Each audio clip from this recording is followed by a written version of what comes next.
हरे कृष्णा, सभी को दंडवत प्रणाम। भगवान श्री चैतन्य महाप्रभु बुक से उनका जीवन तथा शिक्षा अमृत, फर्स्ट चैप्टर।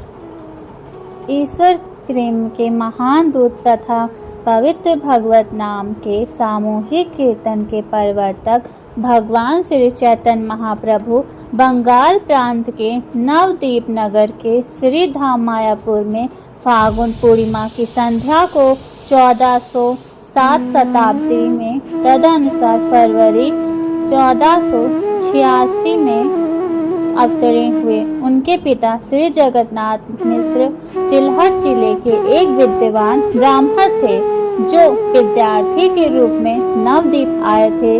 क्योंकि उस समय नवद्वीप शिक्षा तथा संस्कृति का केंद्र माना जाता था, वे नवद्वीप के महान विद्वान शील निरंबर चक्रवर्ती की पुत्री श्रीमती साची देवी से विवाह करने के पश्चात गंगा नदी के तट पर निवास करने लगे।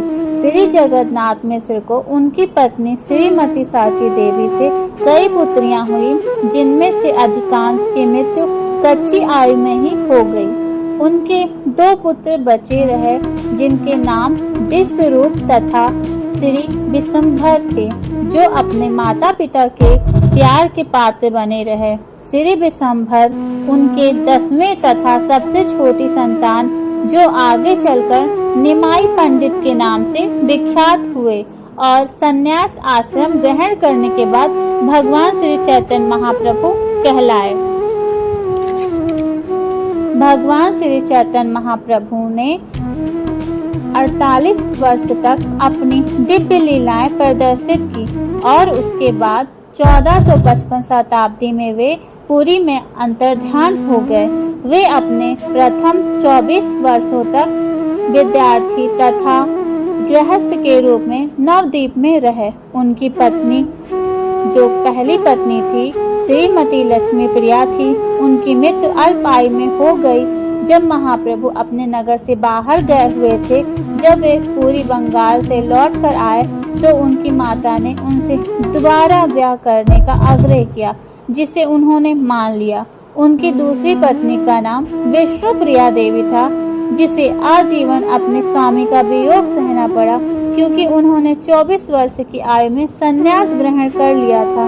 जब श्रीमती विष्णुप्रिया मुश्किल से 16 वर्ष की थी, संन्यास ग्रहण करने के बाद महाप्रभु ने अपनी माता श्रीमती साची देवी के आग्रह पर जगन्नाथपुरी को अपनी कर्म भूमि बना लिया। भगवान वहां पर 24 वर्षों तक रहे।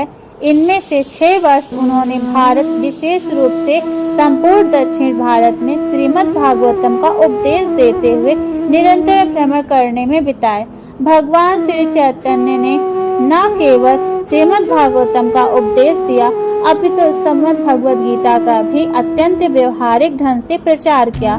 श्रीमद् भगवद गीता में भगवान श्री कृष्ण को परम भगवान के रूप में अंकित किए गए हैं।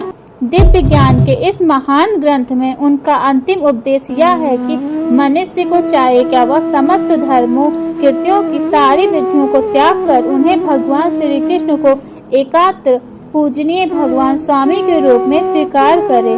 फिर उन्होंने अपने सभी भक्तों को आश्वासन किया कि वे समस्त पापों से उनकी रक्षा करेंगे, अतः उन्हें किसी प्रकार की चिंता नहीं करनी चाहिए। दुर्भाग्यवश भगवान श्री कृष्ण के प्रत्यक्ष आदेश तथा श्रीमद् भगवद गीता के उपदेशों के बावजूद अल्पज्ञानी लोग भ्रमवश उन्हें केवल एक महान ऐतिहासिक व्यक्ति मान लेते हैं, अतः उन्हें आदि भगवान के रूप में स्वीकार नहीं कर सकते। ऐसी अल्पज्ञ लोग अनेक भक्तों को अभक्तों द्वारा गुमराह किए जाते हैं। इस प्रकार बड़े बड़े विद्वानों तक ने श्रीमद् भगवद गीता के उपदेशों की गलत व्याख्याएं की है। भगवान श्री कृष्ण के अप्रगट होने के बाद अनेक बहुश्रुत विद्वानों ने श्रीमद् भगवद गीता पर सैकड़ों टीकाएं की हैं और उनमें से प्रायः प्रत्येक टीका खुद के लिए कुछ स्वार्थ से प्रेरित है। भगवान श्री चैतन्य महाप्रभु साक्षात भगवान श्री कृष्ण हैं, किंतु इस बार वे जन समाज को तथा साथ ही धर्मविदों एवं दार्शनिकों को समस्त कारणों के कारण आदि भगवान श्री कृष्ण की दिव्य स्थिति के विषय में उपदेश देने के लिए एक महान भगवत भक्त के रूप में प्रकट हुए हैं।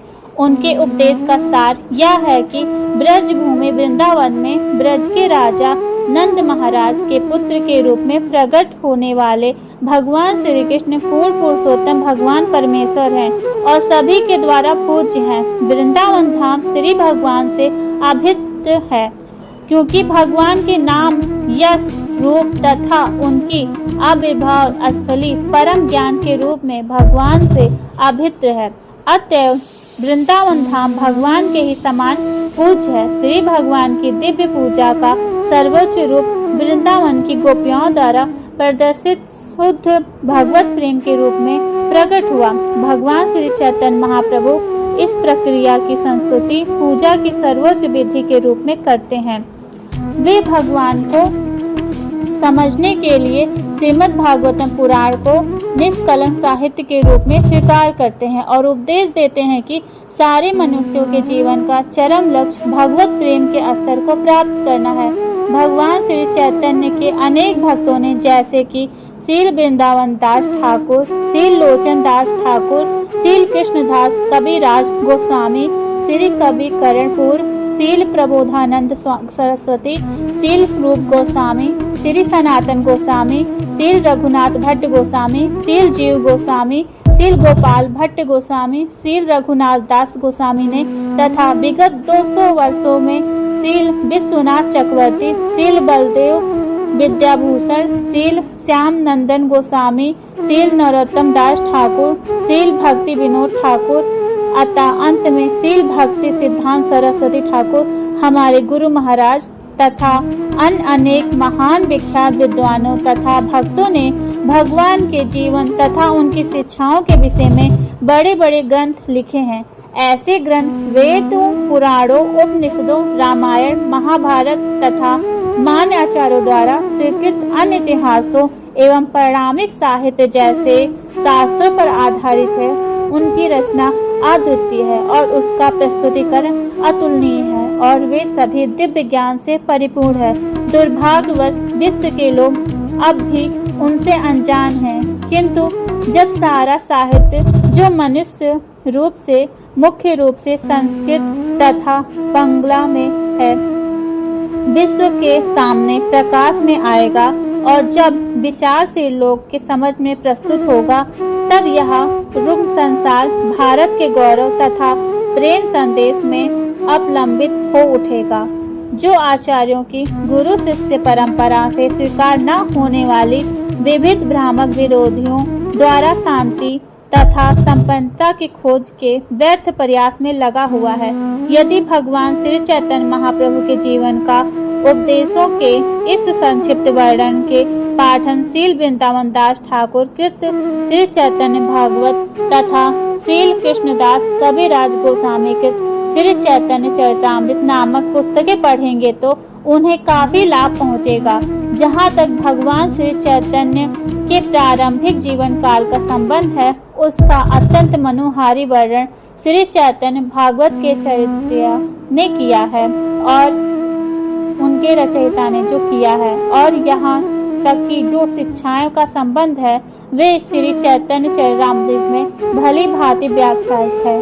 अब वे अंग्रेजी भाषी जनता के लिए हमारे द्वारा लिखित भगवान श्री चैतन्य महाप्रभु का शिक्षामृत के रूप में उपलब्ध है।